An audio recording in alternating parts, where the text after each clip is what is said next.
করের চাপে নাবিশ্বাস মধ্যবিত্তের 51 কোটি বেতনপ্রাপ্ত চেয়ারম্যান চান দিনে 15 ঘন্টা কাজ।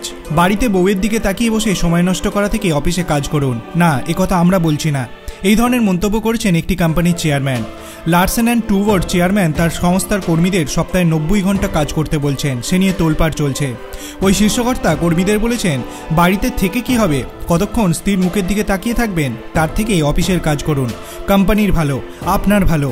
সেই থেকে ওই ভদ্রলোক এসএন সুব্রমণ্যমের মুন্ডুপাত হচ্ছে। সুব্রমণ্যম গত বছর 51 কোটি টাকার বেশি বেতন পেয়েছেন, সে নিয়ে লাখ লাখ নেটিজেনদের কটাক্ষ। এর মধ্যে সোশ্যাল ইনফ্লুয়েন্সার অক্ষত শ্রীবাস্তবের একটি মন্তব্য চোখে পড়ে। মন্তব্যটা সুব্রমণ্যমকে নিয়ে নয়, সমালোচকদের নিয়ে।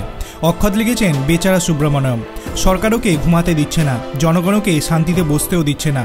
সুব্রমণ্যমকে বছরে 16 কোটি টাকা আয়কর দিতে হয়েছে। এত টাকা ট্যাক্স দিতে কার না মাথার ঠিক থাকে বলুন। অক্ষত লিখেছেন, প্রিয় করদাতা, আপনি এই করের জ্বালায় জ্বলছেন, বউয়ের সঙ্গে ঝগড়া করছেন, ছেলে মেয়েদের বকাঝকা করছেন, অধস্তন কর্মীদের ঝাড়ছেন, খালি অর্থমন্ত্রীকে কিছু বলে উঠতে পারছেন না। অক্ষত কি ভুল কিছু বলেছেন?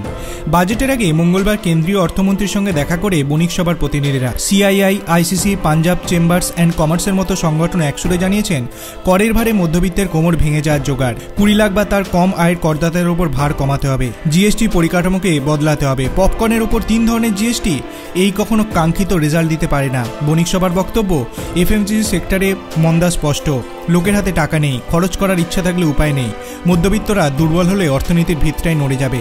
ইনফোসিসের প্রাক্তন সিএফও মোহনদাস পাইয়ের বক্তব্য, কেন্দ্র রাজ্য মিলিয়ে বছরে 9 লক্ষ কোটি টাকা ভর্তুকি খাতে খরচ করে, এর 2% সরকারি মধ্যবিত্তের ভাগ্যে জোটে না। অথচ আয়কর জিএসটির 70% মধ্যবিত্তদের ঘাড়ে থেকে আদায় করা হচ্ছে কেন? মধ্যবিত্তদের ঘাড় ধরে টাকা নেওয়া সহজ বলে? একবারে 100% খাঁটি কটা। আমরা যারা ফিক্স স্যালারির উপর নির্ভরশীল, তাদের তো নাবিশ্বাস ওটার মতনই অবস্থা। গত জুনে বাজেটের সময় দেখা গেল আমরা আয়কর বাদে বছরে 30,000 থেকে 96,000 টাকার কর দিচ্ছি। এর প্রায় 70% যাচ্ছে জিএসটির বোঝা টানতে, বাকিটা অন্যান্য খাতে। বিভিন্ন সময় বিভিন্ন উপলক্ষে আপনাকে আমাকে 17 রকমের কর দিতে হয়। আপনি রোজগার করুন বা নাই করুন, আপনি মাসে 8,000 টাকা আয় করুন বা 8 লাখ টাকা, কর কিন্তু একই।